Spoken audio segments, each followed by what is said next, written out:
ওং নমো ভগবতে বাসুদেবায়। জয় শ্রীকৃষ্ণ। রাধে রাধে। আজ 26শে জুলাই রবিবার।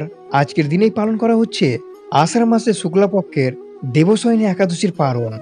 আপনারা হয়তো 25শে জুলাই শনিবার এই শুভ দিনে সকল ভক্তরা এই একাদশীটি পালন করেছেন। পদ্মপুরাণ অনুসারে দেবশয়নী একাদশীর ব্রত পালন করলে মানুষের সমস্ত পাপ খণ্ডন হয়ে যায়।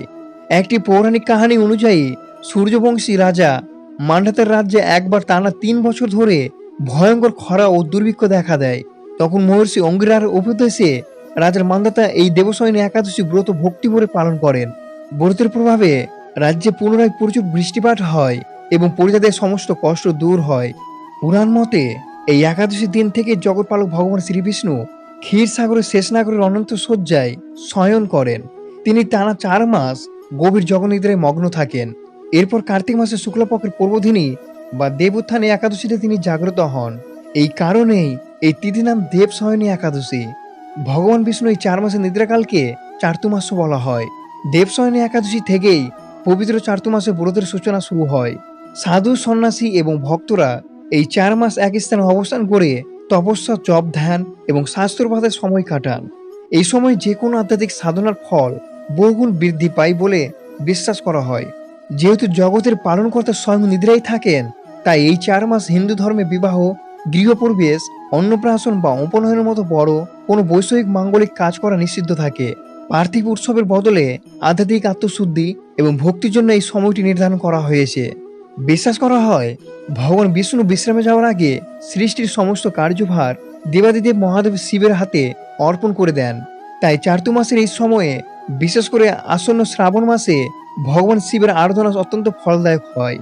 বন্ধুরা, আজ এই ভিডিওটিতে আমরা শ্রবণ করব শয়নী বা দেবশয়নী একাদশীর পারণ ক্রিয়া ও ব্রতভঙ্গের সময় কি রয়েছে এবং কিভাবে পারণ ক্রিয়া করবেন এবং ব্রত কথা কি রয়েছে, অর্থাৎ সংকল্প মন্ত্র ও পারণ মন্ত্র কি রয়েছে। এই সব কিছু নিয়ে এই ভিডিওটিতে আমরা আলোচনা করব। ভিডিওটি খুবই গুরুত্বপূর্ণ হতে চলেছে, আপনারা ভক্তি সহকারে শ্রবণ করিবেন। আমরা যারা একাদশী ব্রত পালন করি তারা সবাই জানি যে একাদশী উপবাসের সমান গুরুত্ব রয়েছে উপবাসে ভঙ্গের বা পারণের। সঠিক নিয়মে এবং সঠিক সময়ে পালন না করলে সম্পূর্ণ ব্রতের ফল অসম্পূর্ণ থেকে যায়। আষাঢ় মাসের শুক্লপক্ষের অত্যন্ত পবিত্র দেবশয়নী একাদশীর পালন সম্পর্কে। এই একাদশী দিন থেকে জগৎপালক ভগবান শ্রীবিষ্ণু 4 মাসের জন্য ক্ষীরসাগরে যোগনিদ্রায় যান। শুরু হয় চার্তুমাস ব্রত। তাই এই একাদশীর মাহাত্ম্য যেমন অনেক, তেমনই এর পালন করা নিয়মগুলো আমাদের খুব মনোযোগ দিয়ে পালন করা উচিত। আজকের এই ভিডিওটিতে আমরা শ্রবণ করে নেব পালন ঠিক কখন করতে হবে এবং ব্রতভঙ্গের সঠিক শাস্ত্রীয় বিধিগুলো কি কি। আমরা 25শে জুলাই শনিবার দেবশয়নী একাদশীর ব্রত পালন করেছি। নিয়ম অনুযায়ী একাদশীর পরের দিন অর্থাৎ দ্বাদশী তিথিতে সূর্যোদয়ের পর পালন করতে হয়। পালনের ঠিক সময় রয়েছে 26শে জুলাই 9 শ্রাবণ রবিবার। সঠিক সময় রয়েছে সকাল 5টা 39 মিনিট থেকে সকাল 8টা 22 মিনিটের মধ্যে। এখানে একটি বিষয় খুব সাবধানে মনে রাখবেন, শাস্ত্র মতে হরিবাসর চলাকালীন পালন করা নিষেধ। হরিবাসর হলো দ্বাদশী তিথির প্রথম 1/4 সময়। এই সময়টি পার হওয়ার পরেই ব্রত ভঙ্গ করতে হবে। আবার পালন অবশ্যই দ্বাদশী তিথি শেষ হওয়ার আগে সম্পূর্ণ করতে হবে। তাই এই যে 5টা 39 থেকে 8টা 22 পর্যন্ত সময়টুকু, এটি হলো আপনার ব্রত ভঙ্গের সবচেয়ে শুভ ও সঠিক সময়। এই সময়ের মধ্যেই চেষ্টা করবেন আপনার উপবাস সম্পূর্ণ করার। ব্রত ভঙ্গের বা পালনের নিয়ম কি রয়েছে। পূজা সম্পন্ন হওয়ার পর সরাসরি খাবার খাওয়া ঠিক নয়। পালনের সংকল্প করার পর আপনার সামর্থ্য অনুযায়ী কোনো ব্রাহ্মণকে বা অসহায় দরিদ্র মানুষকে অন্ন, বস্ত্র বা অর্থ দান করুন। যদি সকালে কাউকে না পান তবে দানের অংশটি আলাদা করে সরিয়ে রাখুন এবং পরে সুবিধা মতো দিয়ে দেবেন, কিন্তু দানের সংকল্পটি পালনের আগে করে নিতে হবে। পালন বা ব্রত ভঙ্গ করার জন্য সবচেয়ে উত্তম হলো তুলসী পাতা মিশ্রিত জল বা আমলকির জল। হাতে সামান্য তুলসী দেওয়ার জল নিয়ে শ্রীহরির নাম স্মরণ করে তা পান করুন। এতে আপনার ব্রত সম্পূর্ণ হবে। পালনে খাবারও অবশ্যই সাত্ত্বিকতা বজায় রাখবেন। পেঁয়াজ, রসুন, মসুর ডাল বা আমিষ জাতীয় কোনো খাবারগুলো এই দিনে একদম খাবেন না। আপনি চাইলে ভগবানকে নিবেদন করা প্রসাদ যেমন ফল, মিষ্টি বা সাত্ত্বিক অন্ন গ্রহণ করে আপনার উপবাস ভাঙতে পারেন। তবে খেয়াল রাখবেন পালনে খাবারে যেন কোনোভাবে কোনো উগ্র মশলা বা তামসিক উপাদান না থাকে। দেবশয়নী একাদশী আমাদের আত্মশুদ্ধি এবং ভক্তির এক অপূর্ব সুযোগ এনে দেয়। এই দিন থেকে চার্তুমাস শুরু হওয়ার কারণে এই ব্রতের ফল বহুগুণ বৃদ্ধি পায়। নিয়ম মেনে ভক্তিভরে ব্রত পালন এবং সঠিক সময়ে পালন করলে ভগবান শ্রীবিষ্ণু আমাদের সমস্ত পাপ খণ্ডন করেন এবং জীবনে সুখ, শান্তি ও সমৃদ্ধি দান করেন। একাদশী ব্রত পালন বা ব্রত ভঙ্গের সময় একটি বিশেষ মন্ত্র উচ্চারণ করে ভগবান শ্রীবিষ্ণুর কাছে প্রার্থনা নিবেদন করা শাস্ত্রীয় নিয়ম। দেবশয়নী একাদশী সহ যে কোনো একাদশী পালনের সময় আপনি এই মন্ত্রটি পাঠ করবেন।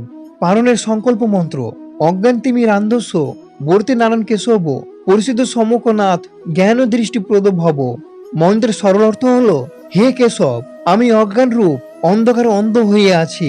আমার এই একাদশী ব্রত পালনের মাধ্যমে আপনি আমার প্রতি প্রসন্ন হন এবং আমাকে জ্ঞানরূপ দৃষ্টি দান করে অন্ধকার থেকে আলোর পথে নিয়ে যান।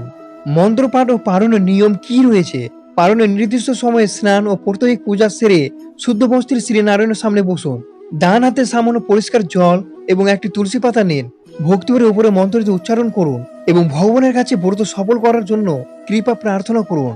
মন্ত্র পাঠ শেষে হাতের সেই তুলসী মিশ্রিত জল পান করে আপনার উপবাস বা ব্রত ভঙ্গ করুন। এরপর প্রসাদ বা সাত্ত্বিক আহার গ্রহণ করতে পারেন।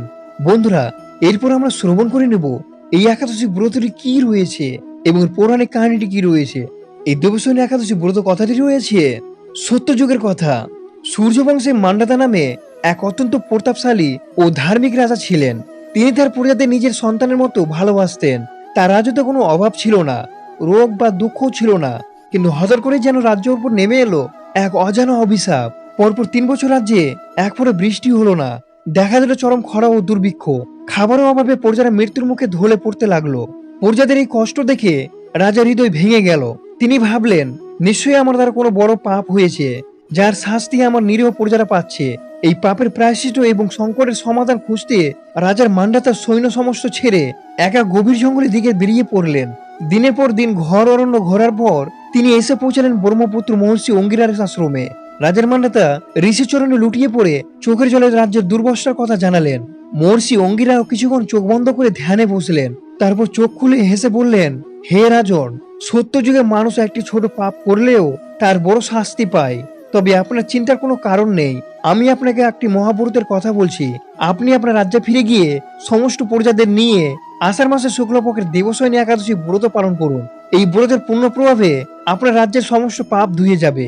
মহর্ষির কথা শুনে রাজা মান্ডাতা তখনই রাজ্যে ফিরে এলেন। আষাঢ় মাসের শুক্লপক্ষের আসতেই রাজা অত্যন্ত নিষ্ঠা ও ভক্তি করে দেবশয়নী একাদশী ব্রত পালন করেন। উপবাস থেকেই শ্রীহরি আরাধনা করলেন। আর এই ব্রতের প্রভাবে এতটাই শক্তিশালী ছিল যে ব্রত শেষ হতে না হতেই আকাশ মেঘে ঢেকে গেল। শুরু হলো মুষলধারে বৃষ্টিপাত। খরা কেটে গিয়ে রাজ্যে আবার ধন্যধান্যে পরিপূর্ণ হয়ে উঠল। অনেকের মনে প্রশ্ন জাগে, ঈশ্বর তো কখনো ঘুমান না, তাহলে ভগবান বিষ্ণু কেন এই দিন থেকে 4 মাসের জন্য জগন্নাথে যান?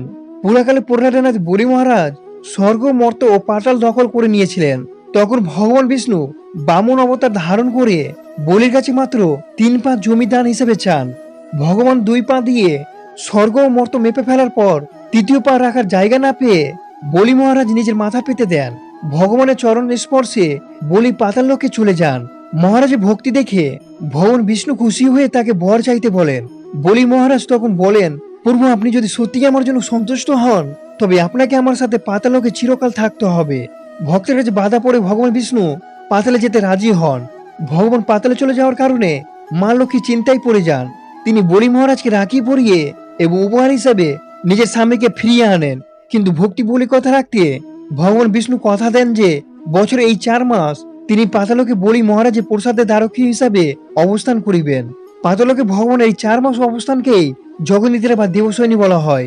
প্রিয় বন্ধুরা, রাজা মান্দাতার কাহিনী আমাদের শেখায় যে একাদশী ব্রত কেবল নিজের জন্য নয়, অন্যের মঙ্গল জন্য কতটা শক্তিশালী হতে পারে। আর বলি মহারাজের কাহিনী প্রমাণ করে যে ভক্তি থাকলে ভগবান স্বয়ং ভক্তের পাহারাদার হতেও দ্বিধা করেন না। আপনারা ভালো থাকবেন, সুস্থ থাকবেন। জয় শ্রীকৃষ্ণ।